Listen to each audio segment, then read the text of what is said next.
In this tutorial, I'll show you how to turn off auto renew on Etsy listings in a simple and practical way. First, understand this. Auto renew automatically renews your listings every time they expire, which means you keep getting charged listing fees unless you turn it off.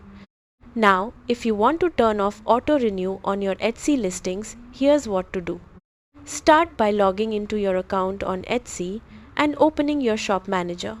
This is where you manage all your listings.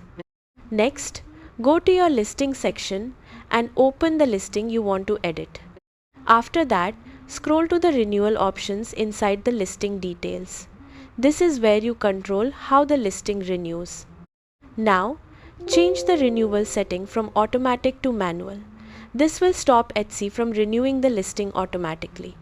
Then, save your changes so the new setting applies to your listing. That's it. Your listing will no longer auto-renew and you'll only renew it manually when you choose to, helping you control your costs better.